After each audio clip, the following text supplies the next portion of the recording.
اللہ کرے کہ ہم ویسے مسلمان بنے. اللہ فرمائے یہ میرا وہ بندہ ہے، میرے ہر حکم کو اس نے پورا کیا، میرا یہ بندہ ہے جتنی چیزیں میں نے حرام کی تھی اسے بچ کر کے اسے دکھایا. اور جب انسان دنیا میں حرام سے بچتا ہے تو اللہ کا وعدہ ہے کہ حلال کی لذت عطا کر دیتے ہیں. ایک صاحب نے ایک دفعہ مجھے پوچھا یہی شہر میں کہ جی ہمارے پاس ایک بہت بڑا آرڈر آیا ہے مگر اس کو یہ چیز کرنی ہے. میں نے کہا یہ حرام ہے.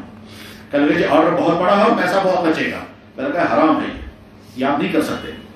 کہنے لگے کہاں وہاں بیٹھ جو کوئی راستہ نکالو. میں نے کہا وہاں کہاں سے نکال کے حرام کو حلال تو نہیں بنا سکتے. حرام حرام ہے. کہتے سمجھ بنا چھوڑ دیا.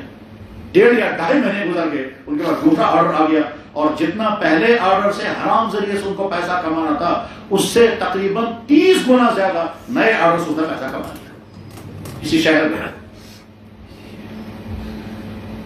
اللہ تعالیٰ شامل جب حرام سے انسان بچتا ہے حلال کا دروازہ ضرور کھول دیتے ہیں.